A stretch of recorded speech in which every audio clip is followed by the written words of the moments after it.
বন্ধুরা, আজকের যে বিষয়টা দেখে নেব যে আমার ভিউয়ার্সদের জীবনে তার শত্রুরা চারিদিক থেকে তাদের ক্ষতি করার চেষ্টা করলো, ব্ল্যাক ম্যাজিক করার চেষ্টা করলো, তবুও তারা কেন এত স্বাবলম্বী হয়ে এখনও খাড়া হয়ে দাঁড়িয়ে রয়েছে, এই চিন্তায় তারা কিন্তু মগ্ন হয়ে রয়েছে।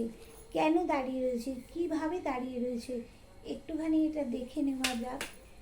ইউনিভার্স বলো, কোন জাগতিক শক্তির মাধ্যমে আমার ভিউয়ার্সদের তার শত্রুরা এত ব্ল্যাক ম্যাজিক, এত ক্ষতি করার ফলে তারা দাঁড়িয়ে রয়েছে, আর তাদের শত্রুরা কি ভাবছে দেখে নেব।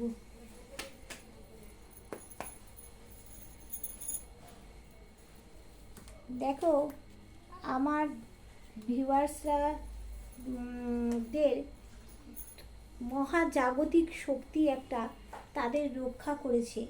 যতই থার্ড পার্টি ব্ল্যাক ম্যাজিক করুক, যতই থার্ড পার্টি যাই করে থাকুক না কেন, শত্রুরা যাই করুক না কেন, সম্পর্কের মধ্যে যতই বাধা সৃষ্টি করে থাকুক না কেন, যতই সম্পর্কে বাধা দিয়ে থাকুক না কেন, যতই নো কন্ট্যাক্ট করে থাকুক না কেন, যতই ব্ল্যাক ম্যাজিক করে থাকুক না কেন, যতই থার্ড পার্টি প্রবলেম করুক না কেন, না, তারা কিন্তু সামনের দিকে এগোচ্ছে।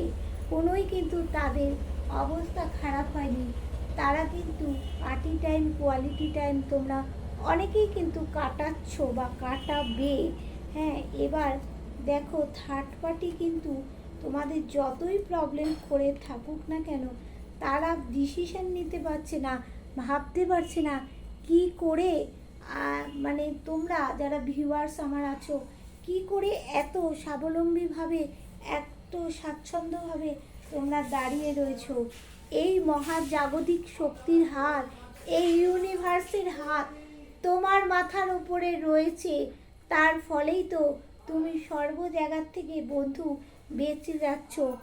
আর তারা কি ভাবছে যে এমনভাবে বেঁধে ফেলেছিলাম, তার ফলে তারা কি করে একটা হ্যাপি সময় কাটাচ্ছে, তারা এইবার সেটা বুঝতে পেরে তারা ডিসিশন নেওয়ার চেষ্টা করছে। তাদের মাথার মধ্যে যে খারাপ চিন্তা ভাবনা ছিল, যার ফলে তাদের মনে, মুখে, বডি ল্যাঙ্গুয়েজে কোনো আনন্দ ছিল না, এইবার তারা সেই সব খারাপ জিনিসগুলো বের করার পরিকল্পনা করছে। এরপরে তারা বড় ধরনের কিছু ডিসিশান নিতে শুরু করবে। সেই ডিসিশানটা হচ্ছে তোমার কাছে ফিরে আসা।